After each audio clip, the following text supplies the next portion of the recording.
찬미예수님, 오늘은 연중제 10주간 월요일입니다. 성부와 성자와 성령의 이름으로 아멘. 오늘은 마테오 복음의 행복 선언에 대해서 말씀을 하시는데, 이제 행복을 우리 모두가 찾고 있는데, 그 행복 선언은 이제 되게 여러 가지로 돼 있죠. 뭐 진복 8단이라고 하는데 뭐뭐 해라 그러면 가난한 사람 행복하게 사는 나라가 그릴 것이다, 뭐 이렇게 나와 있는데, 거기에서 우리가 또 오늘 살펴볼 것은 또 무엇인지, 또 그 안에서 우리가 어떻게 행복해질 것인지에 대해서 한번 보면 좋겠어요. 이 어디에 있는 거죠? 포크포크라고 하는 거에 나오는 내용인데, 이제 교도소에 수감되어 있던 이제 리차드라고 한 사람이 교도소에서 나오고, 또 길거리에서 방황하다가 이제 결혼을 해서 딸에게 이런 아빠가 되면 안 되겠다 그래서 이제 정비소, 자동차 정비소를 이제 운영을 하고 있는데, 정비소 앞에 맨날 길 다니면서 이렇게 우는 아줌마가 있는 거예요. 그래서 이야기를 이제 들어봤죠. 이 아주머니는 그 정비소와 가까운 곳에서 일을 하고 계셨는데, 아들이 걸프전에 갔다가 돌아왔는데, 그 전쟁 트라우마로 이제 힘들어 하고 있었던 거죠. 그래서 끔찍한 고통을 겪다가 이제 스스로 머리에 총을 쏴서 자살을 했는데, 어머니 입장에서는 얼마나 가슴이 아프겠어요. 군대 보내놓고, 근데 또 어린 자식 둘이 있어가지고 슬퍼할 겨를도 없는 거예요. 근데 이 일 하는 게 쉽지 않잖아요. 이 일 나가면서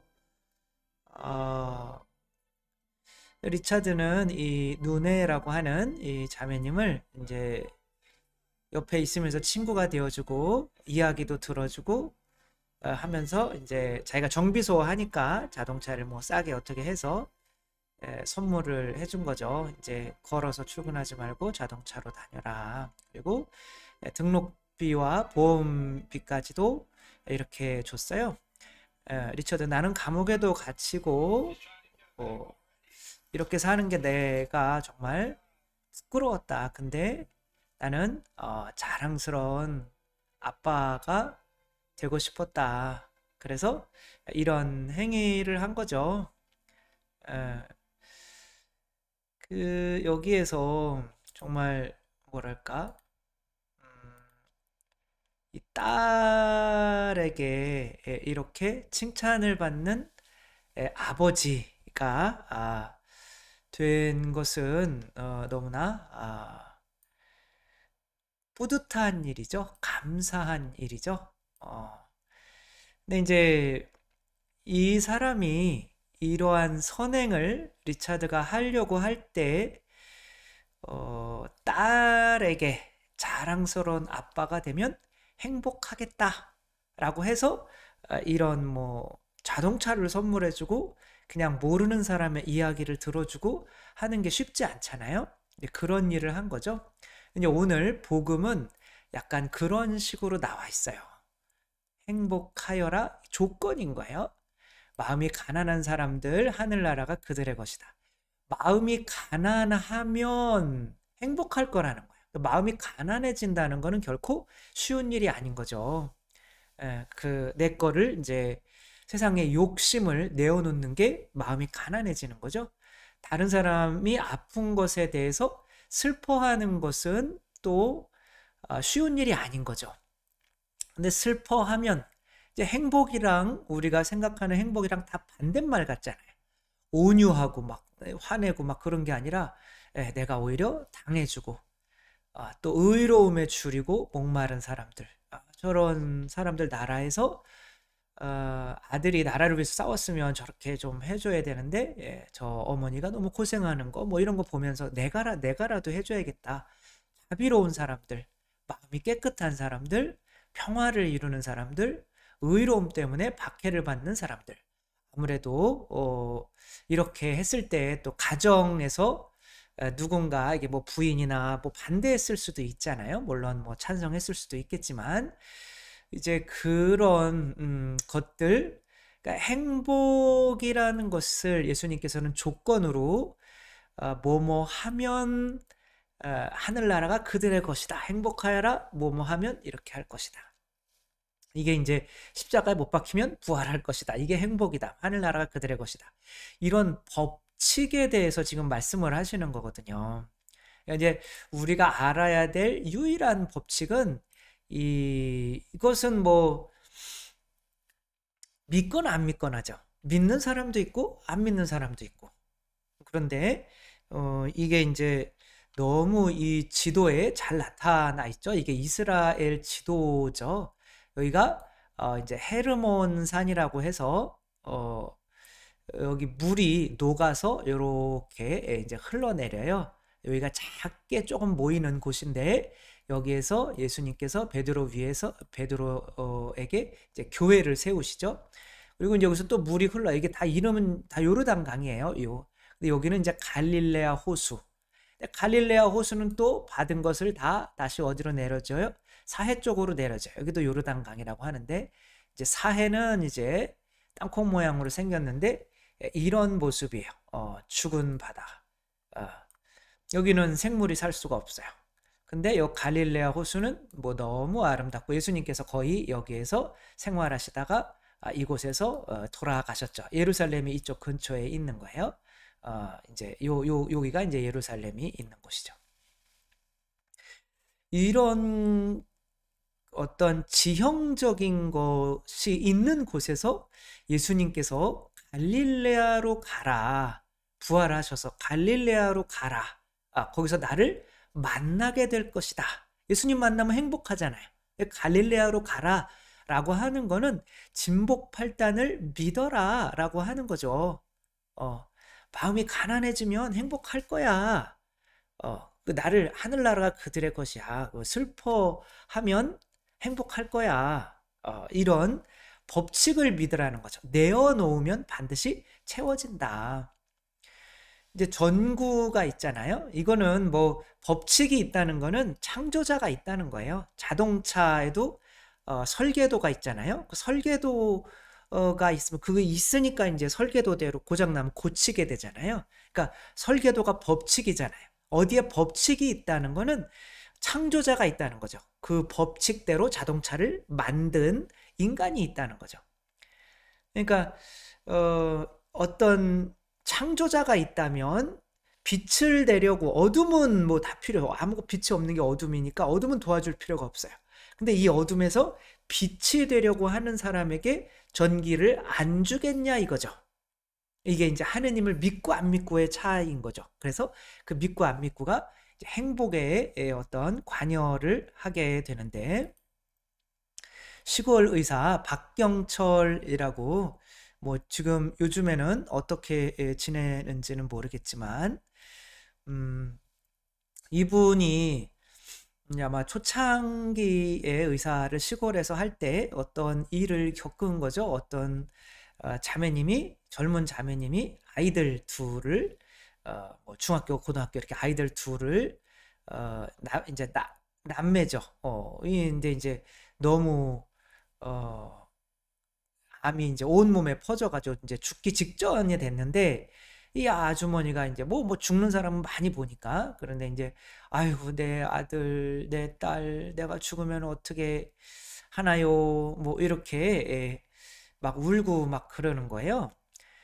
그래서 그냥 뭐 또 엄마가 이 아들 딸을 이렇게 손을 잡고 이렇게 있어서 뭐 그냥 조금 이제 미안하거나 뭐랄까 이제 좀 슬퍼지는 거죠. 그런 거를 느껴서 그때는 뭐 그렇게 마음이 와닿지가 않는 거예요. 의사들은 죽는 걸 너무 많이 보니까. 그래도 라면 한 그릇 이렇게 끓여주면서 이제 다른 사람이 끓여준 거죠. 같이 먹으면서 이제 뭔 얘기를 했는지 모르겠지만 그냥 이야기를 했다는 거예요. 그래가지고 이제 드디어 어머니가 돌아가실 때 이제 아들이 이제 고등학교 2학년인가 된 아들이 이제 막 자기는 이제 그 상상을 한 거죠. 막 울고 불고 엄마 죽으면 안 돼. 뭐 그러는데 들어가 봤더니 조용하더래요. 그리고 아들이 엄마 손 꼭 잡고 이렇게 있는데 뭐 울지도 않아. 이렇게 봐니까 눈물이 흘려가지고 이제 가슴까지 이렇게 다 젖어 있더래요. 그리고 이제 어머니가 이제 돌아가시기 직전에 이런 말을 하더래요. 어머니 사랑해요. 이렇게. 자기는 돌아가시는 분 앞에서 그렇게 사랑한다는 말을 처음 들어봤대요. 우린 많이들 하는 것 같은데 그런 말을 좀 잘 안 하나 봐요. 근데 뭐 그런 걸 보면서 야, 참 신기하다. 그리고 아이들이 참 성숙했구나 이제 그렇게 느꼈는데 이제 시간이 좀 뭐 10년, 20년이 지나서 이제 어떤 신부님이 찾아왔다는 거예요. 이분이 이제 학문 쪽에 하니까 이제 치질이나 이제 이런 거로 생각하고 신부님이 아닌 척하고 이제 와서 수술을 받고 가고 막 그런데요. 그러니까 이제 그 와가지고 그렇게 왔나 그랬더니 이제 어떤 젊은 신부님이 서 있어서 누구냐, 어떻게 오셨습니까? 저 기억 못 하시겠어요? 그래, 못 하겠다. 그런데 그때 라면 끓여주면서 이런 말을 했었다는 거예요. 본인은 기억은 못하지만 너희 어머니가 걱정하지 않는 모습대로 너희들이 살아가려고 한다면 어머니가 계신 것처럼 정말 잘 살아갈 수 있을 거고 어머니를 아주 그래도 조금 마음 편안하게 보내드리는 것일 것이다. 이런 이야기를 했고 이 사람은 어머니가 살아있는 것처럼 이제 어머니가 신부님이 되라고 했던 거죠. 그래서 이제 사제가 됐고 이제 누나는 동생인가 여동생은 이제 선생님이 돼서 지금 잘 살고 있다. 그때 해준 그 한마디가 나에게 힘이 돼서 이렇게 감사하려고 찾아왔다. 그러니까 신부님이 자기는 별 생각 없이 한 이야기인데도 그렇게 감사하려고 찾아온 것에 대해서 굉장히 이제 마음에 담아서 강의나 이제 책이나 이런 걸 쓸 때 그런 이야기를 많이 해줘. 행복한 거죠. 그러니까 행복한 거죠. 내가 주는 어떤 좋은 거, 사랑은 반드시 이 세상에서 내가 흘려보내주는 것에 대해서 몇 배로 보상을 받기 때문에 우리들은 이제 행복할 수가 있는 거죠. 그래서 이 법칙을 진짜 내가 내어주는 그 사랑에 대해서 몇 배로 사랑을 받는다라는 법칙을 믿느냐 안 믿느냐, 내가 가난한 사람들을 위해서 뭔가를 도와주고 하는 것에 그 상을 받는 것 때문에 행복하다라는 것을 믿느냐 안 믿느냐에 의해서 내가 지금 가진 것을 내어줄 수 있고 참아줄 수 있고 울어줄 수 있고 가난해질 수 있는 거죠. 그게 이제 예수님께서 오늘 행복선언에서 우리에게 말씀하시는 거고, 여기에 이런 말씀이 있죠. 기뻐하고 즐거워하여라. 너희가 하늘에서 받을 상이 크다. 그냥 기뻐하고 즐거워라 하는 게 아니라 너희들 반드시 상 받을 거야. 이렇게 말씀을 하시는 거예요. 열왕기상권 2일 독서 잠깐 보자면 이제 엘리야 보고 예언을 해라 그래요. 가서 너희들 이제 앞으로 너희들 하느님을 안 믿으니까 너희들에게는 가뭄이 들이닥칠 거야. 그러니까 이제 세상에선 박해받는 사람이 되었잖아요. 의로움 때문에 일하는 거잖아요. 그랬더니 예수님께서 너는 이제 저쪽으로 가서 숨어 지내. 그러면 먹을 거는 까마귀가 다 알아서 날라줄 거고 그 다음에 거기 물이 계속 흘러가지고 너는 결코 목마르지 않을 거야. 그러니까 예언을 해. 그리고 박해받을 거야. 그래, 받기는 할 건데 그 의로움 때문에 박해받아도 행복할 거야. 왜? 내가 다 채워줄 거니까. 그러니까 기뻐하고 즐거워해라. 이렇게 말씀을 하시는 거죠. 우리가 성경에서도 루카복음 6장 37에서 38절 한번 보면 이런 말씀이 있죠. 남을 심판하지 마라. 그러면 너희도 심판받지 않을 것이다. 남을 단죄하지 마라. 그러면 너희도 단죄받지 않을 것이다. 용서하여라. 그러면 너희도 용서받을 것이다. 주어라. 그러면 너희도 받을 것이다. 누르고 흔들어서 넘치도록 후하게 되어 너희 품에 담아 주실 것이다. 너희가 되지라는 바로 그 되로 너희도 되받을 것이다. 주는 대로 받는다라고 하는 거는 성경에 아주 많이 나오는 법칙인 거죠. 그런데 에덴 동산에서 아담과 하와부터 선악과를 주님께 봉헌하기를 거부한 거죠. 그게 믿음이 없어진 거죠. 이 믿음이라는 것 자체에는 바로 하느님께서 만들어주신 그 법칙은 우주적인 법칙이다. 예외가 없다.